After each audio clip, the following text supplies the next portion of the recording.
Now, I really wanted to give you this shocking information here that I find it to be very, very interesting.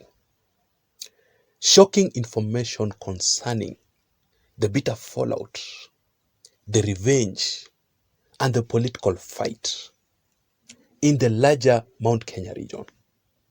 A political fight between the former head of state, Uhuru Muigai Kenyatta himself, and the former deputy president, Rigathi Gachagua. Now, there's this famous African proverb that says, two bulls can never reside in the same shade.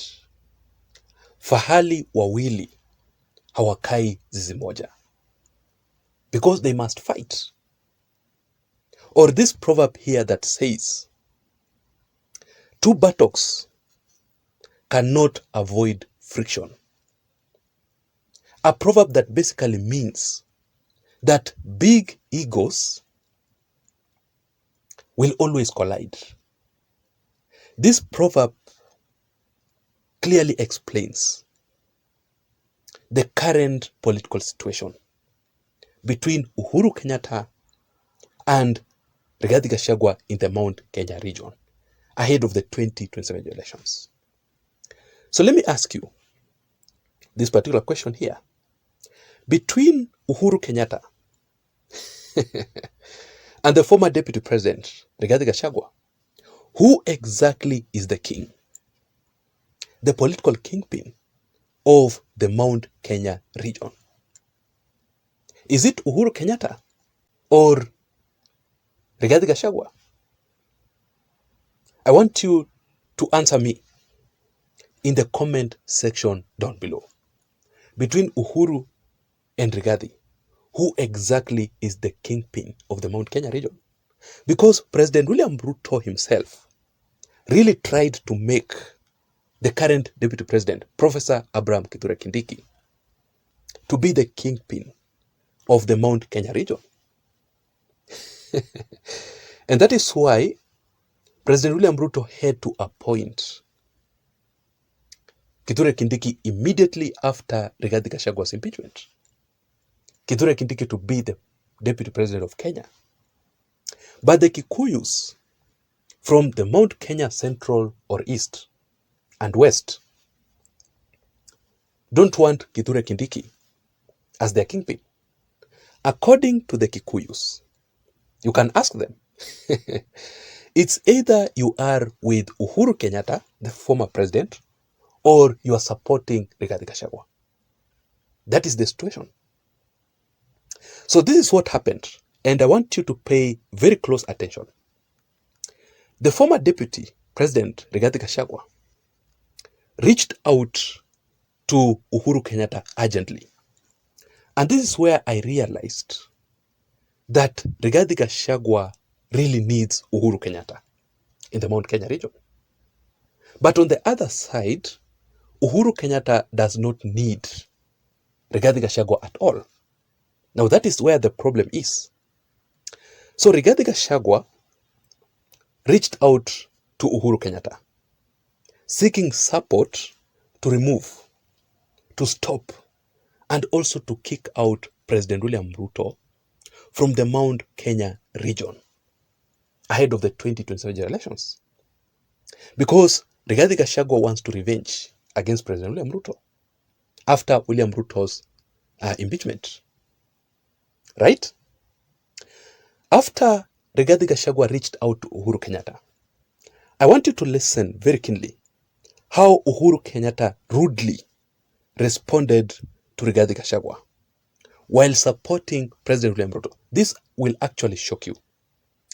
But before I give you all these details, ladies and gentlemen, just a very quick reminder that if you are listening to me and you haven't subscribed to this channel, I want you to do so. I want you to subscribe, hit the subscribe button down below. You can also give this video a like.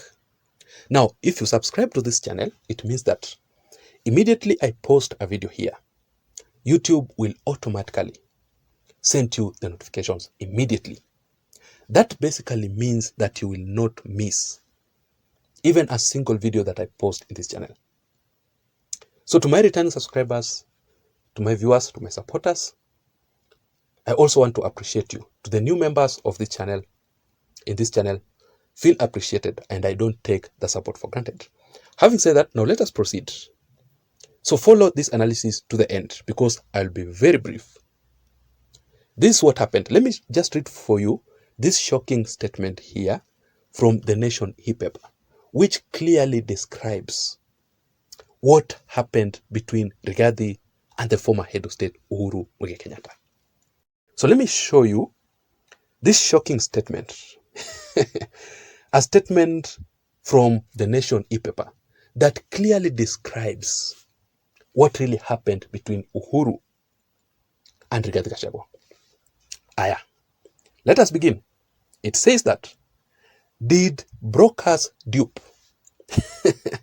Meaning, did Rigathi Gachagua's political brokers, insiders, Rigathi Gachagua's handlers, were they deceived? Were they tricked? It proceeds to say that a beleaguered politician. Now, a beleaguered politician means that a politician who is currently in a very, very difficult political situation. That is the former DP, Rigathi Gachagua. Rigathi currently is in a very difficult political situation. After Rigathi Gachagua's impeachment, Rigathi Gachagua is finding it too hard out of government. You saw what happened to Rigathi Gachagua recently in Limuru.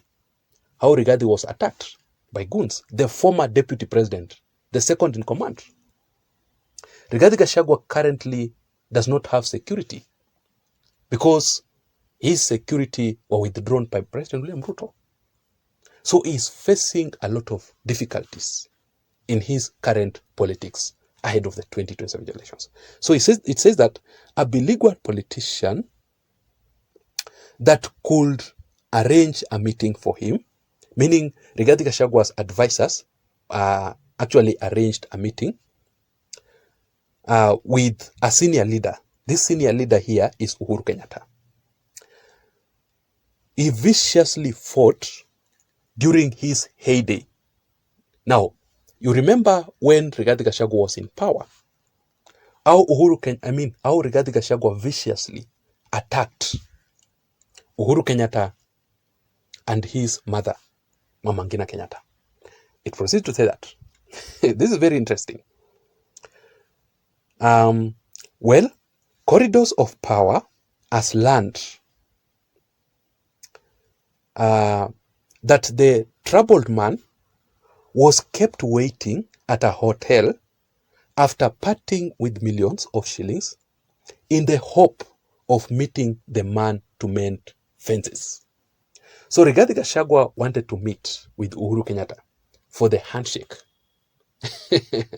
So he was kept waiting in a hotel room for a while. It says that apparently the influential leader was not even aware of the meeting. After waiting for more than 4 hours, 4 hours, the politician was shocked to receive a short and succinct reply by SMS. So Rigathi Gachagua waited for Uhuru in a hotel room for 4 good hours, and he received an information, a succinct information, a very brief information from Uhuru Kenyatta. How did Uhuru Kenyatta reply to Rigathi Gachagua? Listen, this will shock you. Not interested. That was the only message that Uhuru Kenyatta sent to Rigathi. Not interested. So it says that his handlers said Rigathi Gachagua nearly collapsed in shock. Rigathi almost fainted after he received that short, very brief, succinct reply from Uhuru Kenyatta. Not interested. Why do you think Uhuru Kenyatta rejected Rigathi? Number one, Rigathi Gachagwa's agenda. What if Uhuru Kenyatta joins hands with Rigathi Gachagua to fight William Ruto? Yes, they will fight with. They will fight Ruto. What next? You know. So Rigathi Gachagua lacks the agenda of the Mount Kenya region, of the Kikuyus. He should tell people that let us fight William Ruto and also do this and this. Not just to fight William Ruto, to remove William Ruto from power. What next? You know, that is why Uhuru Kenyatta cannot join hands with Rigathi Gachagua. If Rigathi Gachagua has a very good agenda for the people of the mountain, then Uhuru is very much ready to join hands with Rigathi Gachagua. Number two, it is because of Rigathi Gachagua's impeachment. Uhuru Kenyatta knows, Uhuru Kenyatta is the master of politics also. Uhuru Kenyatta understands politics very well. Uhuru Kenyatta knows very well that Rigathi is going nowhere after his impeachment. Rigathi is waiting for the courts to make an official ruling about his impeachment in January 2025. What if the courts will not clear Rigathi Gachagua over his impeachment? It means that it will be the end, the final end of Rigathi Gachagua's politics. Political career. That is why Uhuru Kenyatta is not ready to support Rigathi Gachagua. Maybe if the courts will clear Rigathi Gachagua, then that is when Uhuru will join Rigathi. And number three, because of the revenge. Uhuru Kenyatta has not forgotten how he was mistreated by Rigathi Gachagua when Rigathi was in power. I don't know what you think. I just want to know your thoughts. Please don't forget to subscribe to this channel for more political updates. Remember, my name is Jason. Bye-bye and have a good night. Thank you.